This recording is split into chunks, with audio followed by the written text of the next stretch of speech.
Hi! Today ஒரு outing vlog தான். என்னடா இது ரொம்ப மணி செலவு பண்ணிட்டே இருக்கோம் சொல்லி மார்னிங்லேருந்து ரொம்ப ஓவர் திங்க் பண்ணி, இனிமேல் நம்ம வெளியே சாப்பிடக்கூடாது, வெளியே போகக்கூடாது அதிகமா. மந்த்லி ட்வைஸ் தான் போணும். அந்த மாதிரிலாம் ரொம்ப பிளான் பண்ணி டயர்டாகி, சரி இந்த ஒரு வாட்டி பண்ணிக்குவோம்.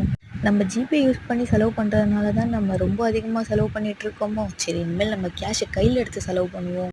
அப்போ தான்டா நமக்கு கேஷோட அருமை தெரியுன்ற மைண்ட் செட்டில் போய் ஏடிஎம்மில் போய் கேஷ் வித்ட்ரா பண்ணிட்டு வந்துட்டோம். அக்கா பையன் கேஎஃப்சி போகலான்னு சொல்லியிருந்தான். வாடா, கேஎஃப்சியில் இருக்கிறது எல்லாமே நம்ம ஆர்எஃப்சியில் இருக்கும். நம்ம மணி கடைக்கு தான் போகிறோம் சொல்லி வந்துட்டோம். மணி கடைக்கு என்ன தான் பேர் இருந்தாலும் அது மணிக்கடைன்னு சொல்லி அப்படியே பழக்கமாயிடுச்சு. நம்ம ஆளுக்கு எங்கே போனாலும் மணி கடைக்கு போயிருந்தா இன்னுமே நல்லா சாப்பிட்ருக்கலாமோ, இன்னுமே ஃபில்லிங்காக இருந்திருக்குமேன்ற சொல்லிக்கிட்டே இருப்பான். இப்போ ஓனாக ஒரு ஷாப் வச்சோன்னா கூட இந்த மாதிரி ப்ரமோஷன் பண்ணுவானான்னு தெரியல. நம்மளால ஸ்நாக்ஸ் சாப்பிட்லாமானாலே மணிக்கடை, நான் மணிக்கடைக்கு போயிடுவா, மணிக்கடையில் வாங்கிட்டு வரவா, இந்த ஸ்நாக்ஸ் வாங்கிட்டு வரணும்னு சொல்லுவானா, இல்லை ஃப்ரெண்டை போய் பார்க்கணுன்றதுக்காக சொல்லுவானானே. இந்த டே இப்படி தான் போச்சு.